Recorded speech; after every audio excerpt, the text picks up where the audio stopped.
This is my presentation on the presidents of the 1920s and their effects on the Great Depression. To start off with Warren G. Harding, the 29th president. He was born August 2nd, 1923 in Ohio, and he graduated from Ohio Central College in 1882. He was a member of the Republican Party. He was inaugurated into office March 4th, 1921, until his last day of August 2nd, 1923, where he unfortunately passed away.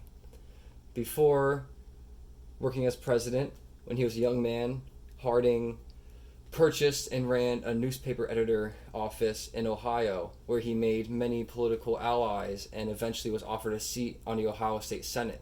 And in 1941, he became an Ohio senator, where he was famously known for missing more sessions than attending to and taking no stands on sensitive political subjects.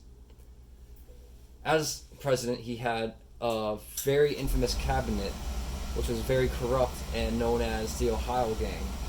And he only kept them around mainly because he liked to play poker with them and smoke cigars, even though numerous members of the cabinet had been caught on many different corruption scandals.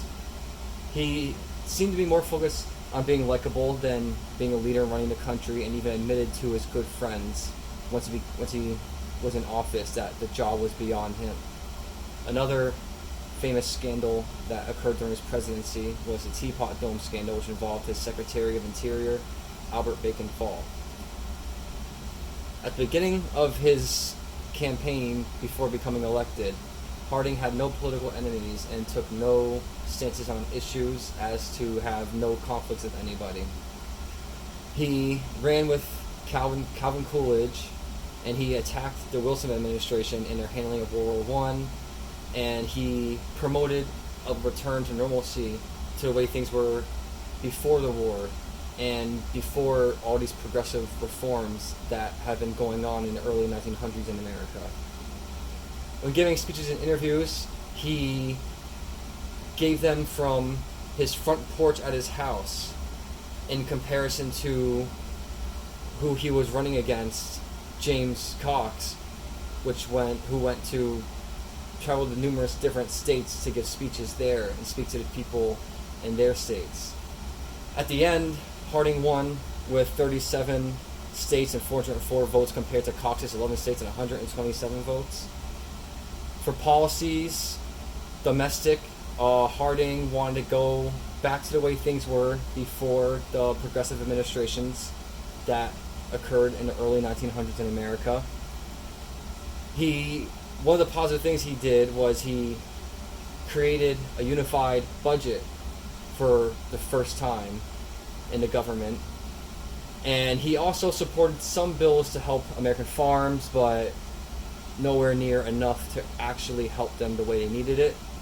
He was a very supportive of the growing nativism movement in America, and even signed the Johnson Immigrant Quota Act of 1921, which restricted the amount of immigrants coming from certain countries across the world. And in some countries, for example, like in Asia, they would restrict it almost completely.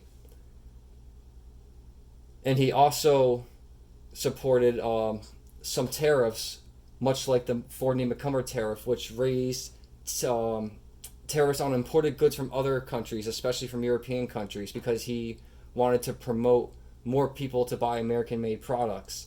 And because of this, it caused other governments of the other countries to impose tariffs on us as well, which slowed down the amount of international trade between our country and other countries, which over time, they didn't see it at first, but over time this would take an effect on our economy. For foreign policies, as I stated, the Ford-McCumber tariff affected the international trade and the economies of America and European countries and other countries that we traded with. He wanted to use it to gain control of rubber in Malaya and oil in the Middle East and some other resources that America needed that we had to trade with other countries to get. He was also supportive of the Dawes Plan, which refinanced Germany's reparation payments for World War I, which, again, in the long run, would have some devastating effects on our economy as the 20s progressed further on. How Harding affected the Great Depression. At first, it didn't seem like anything that he was doing was gonna cause any negative effect on the economy. He had a very hands-off attitude in terms of regulating business. He believed that government had no business regulating any corporations and allowed them to get away with many things that aren't allowed to do today. For example, it got to the point where the distribution of wealth became so one-sided that 5% of the population controlled 33% of the wealth in the country. And because he kept promoting more American-made products, factories would keep producing goods, and eventually it would lead to overproduction, which eventually caused more problems for the American economy because we were spending all this money to make products, but we're not making the money back selling them because nobody was buying them, and because of the tariffs, there was very little international trade as opposed to before. The next president we're going to talk about is Calvin Coolidge, the 30th president. He was born July 4th in 1872 in Plymouth Notch, Vermont. He graduated from Amherst College in 1895 and was also part of the Republican Party. He was inaugurated on August 3rd, 1923, and his last day in office was March 4th, 1929. Before becoming president, Coolidge practiced law in Massachusetts. In 1904, he became chairman of the Northampton Republican Committee, and in 1907, he joined the state's legislature. 1919, Calvin Coolidge became the 48th governor of Massachusetts, and this is one of the things he was famous for during this time was putting an end to the Boston police strike because he deemed that those in public service had no right to strike. He served as vice president under Harding and would emerge unscathed from all the scandals of his cabinet in the Ohio gang. He also was known under the nickname as Silent Cow, as he very rarely spoke when he felt like it was unneeded to. However, he was also known to have multiple regular press conferences, and in his whole presidency had about 520 conferences altogether. Election information. Coolidge felt very confident in his run for election, especially since he worked with Harding and he rose from the Harding administration unscathed from all of the scandals. His running mate was William Borah of Ohio, who he thought would be a good counter to his silent attitude. However, Borah declined and he instead ran with Charles Dawes of Illinois. They focused on reducing taxes, collecting debts. They opposed farm subsidies for crop prices, banning child labor, and they also wanted to pass anti-lynching laws. He campaigned against Democrat John W. Davis of West Virginia. Republicans used the phrase "keep cool with Coolidge," using his quiet and cool attitude to make it seem like him and the Republican Party were the right way to go, because at this point they didn't realize that Harding's presidency, besides the scandals, was as negative as it was, so they wanted to keep the Republican flow going. And during his election, Coolidge made much use of the new medium of radio and made many speeches over the radio, so more people in the country were able to hear him and his policies than ever before, with presidents having to travel to give speeches. His opponent attacked the Republican Party and denounced the KKK, which Coolidge didn't do, but in the end, Coolidge did win 54% of the vote, which was 382 votes in 35 states, compared to Davis's 28%.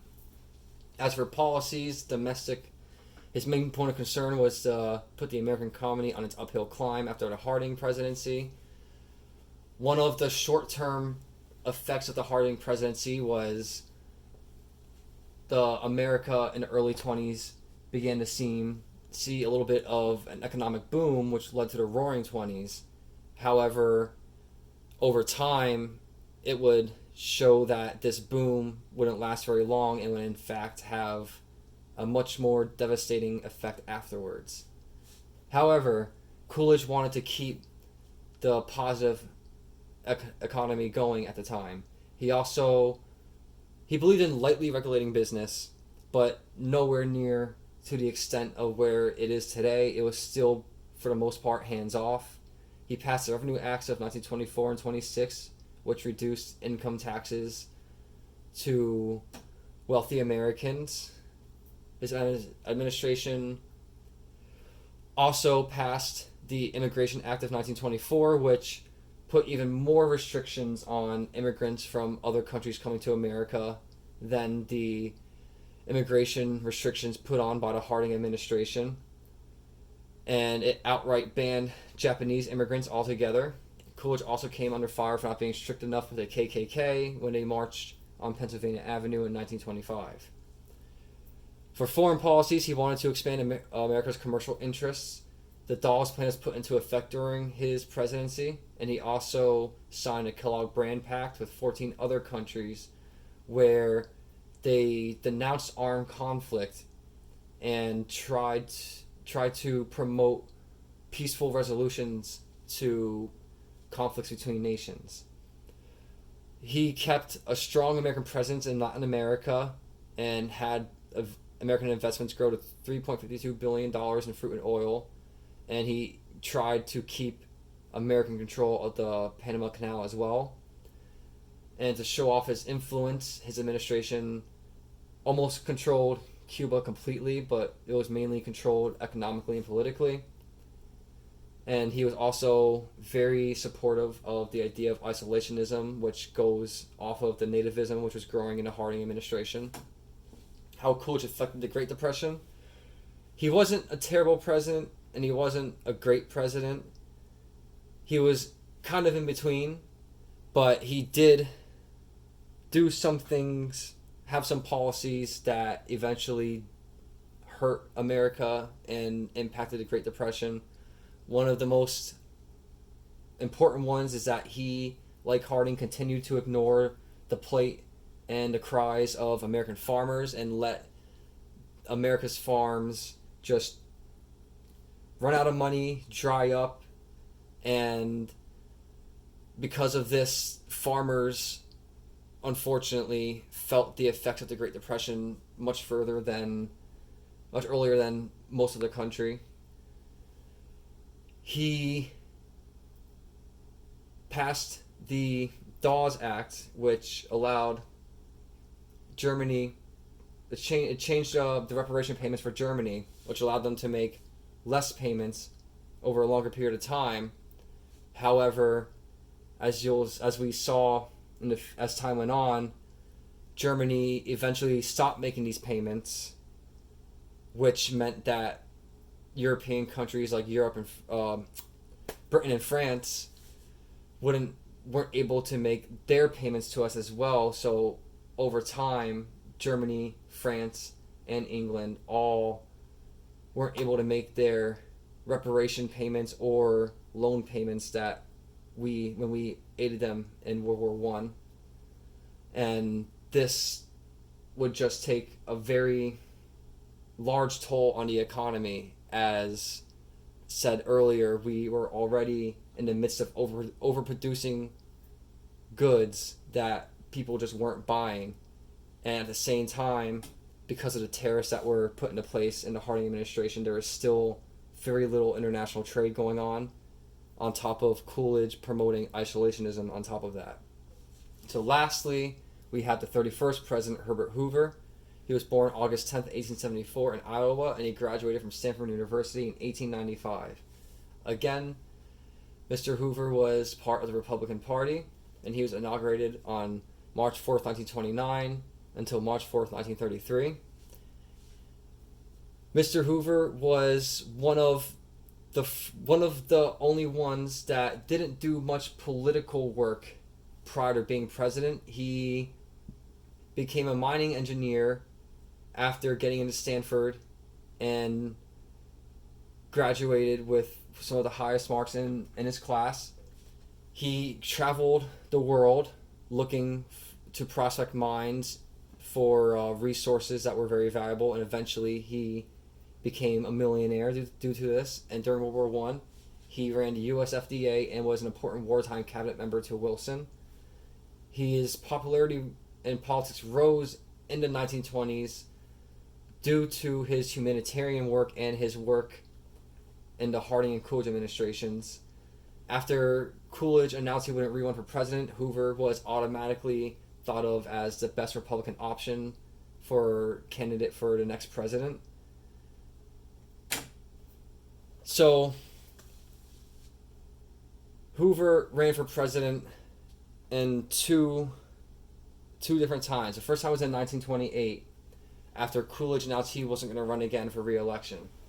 Hoover, like I said, was immediately saw as the best Republican candidate for president. He ran with his running mate, Charles Curtis of Kansas, and they promised to lower taxes, create a new farm agency to assist in the plight of the farmers, and the vigorous enforcement of prohibition, because again, he was strongly supportive of prohibition. He ran against New York Democrat Alfred Smith, who was the governor at the time. Hoover made only 7 radio speeches, and Republicans called him a successful self-made man who many felt he didn't need to do much in terms of speeches and campaigning because of his success during the Harding and Coolidge administrations. They attacked Smith for being a Catholic and for being against prohibition, which in the end allowed him to win 58% of the votes compared to Smith's 41%. And in 1932, after the Great Depression struck, American want, needs, and ideas changed along with Hoover's image. Many people related him to the failures and the problems of the Great Depression. Towns that were out of money, shriveled up, and had little to no productivity going in were known as Hoovervilles. His image became attached to the Great Depression in a sense. He became pretty much a physical embodiment of the Great Depression, and whenever anyone thought of him, it usually caused them to think of the Great Depression. And because of this, Hoover lost to FDR and his New Deal policies, which eventually would help get America out of the Great Depression, as well as America joining World War II, helping as well. For policies and domestic policies, he didn't have so much a hands-off approach to regulating business, but he did want cooperation rather than regulation. One of the things he's known for is that he improved conditions for Native Americans that live in government-controlled reservations. He signed the Boulder Canyon Project Act, which led to the creation of the Hoover Dam, and he also put millions of acres of forests under the National Park Service to preserve them. His administration created numerous government programs to study social issues such as child welfare. Again, unfortunately, he did not do much to help the farmers of America, and especially at this point, we were getting more into the Dust Bowl, because during Hoover's presidency is when the Great Depression started, and since the farmers of America were mostly the most affected of the Great Depression, it brought the Dust Bowl, where American agriculture pretty much came to a standstill, and there was little to no produce being made or sold, or being made or traded in America. Numerous senators passed a tariff bill for industrial goods, and rather than convince everyone that his ideas of only putting tariffs on produce was good, he stayed silent and allowed the votes to come to a stalemate, which eventually became a problem and affected our economy negatively, which added onto the effects of the Great Depression. Um, Foreign policies, he blamed America's economic woes on European nations. He said European nations as well as Japan put up trade walls against America in response to tariffs, and that they were the reason why international trade was coming to a standstill. It wasn't America's fault, and this sparked a trade war. Due to the Depression, Germany wasn't able to make reparation payments, and Hoover then had to call for an 18-month moratorium as well as advancing government short-term credit. He heavily believed in disarmament and sent Secretary of State Simpson to the London Naval Conference of 1930 as well as the World Disarmament Conference in Geneva in 1932. He did create the Good Neighbor policy with Latin America, where he removed troops from Nicaragua, signed a treaty with Haiti, and just overall began a reduction of the American presence in Latin America. And also when Japan invaded Chinese territory, Hoover opted to avoid military conflict and instead threatened Japan with America not acknowledging the land gains that Japan would gain from invading China, and unfortunately this doctrine did very little to stop Japan from the invasion of China. How Hoover affected the Great Depression. When the Great Depression first started, Hoover, as well as some other politicians, especially Republicans, denied that there was a problem in the first place. They tried to convince the American population that the stock market was going to snap back into place. It was a temporary thing. It wasn't going to have negative effects. No one was going to lose jobs. They wanted everyone to believe that everything was going to be okay, that everything would just fix itself, that no one had to do anything. Unfortunately, over time, that became more and more clear that it's not true. And by the time he did start to take action against the Great Depression, by the time he did try to start helping those who needed it, it was pretty much too late. Instead of sending direct relief to people and states that needed it the most, he created different agencies and organizations to bring the relief to them instead. He vetoed 2 bills from Congress, each for millions of dollars that would provide relief to those who needed it. Eventually, he did allow a $60 million bill to pass after it got lowered to $47 million. And he also passed more tariffs as he was in a trade war against European nations, which he claimed was their fault. In 1931, he created the President's Emergency Committee for Employment, which helped local relief agencies rather than just giving relief to people directly. And at first it did work. However, these relief agencies became bankrupt due to the high demand of relief from the millions of people who had no money for food or any other necessities. In 1932, he created the Reconstruction Finance Corporation, which set aside $2 billion to bail out banks or credit unions. However, if these banks or unions didn't have collateral, this program would not help them, which led to many of the more mom and pop banks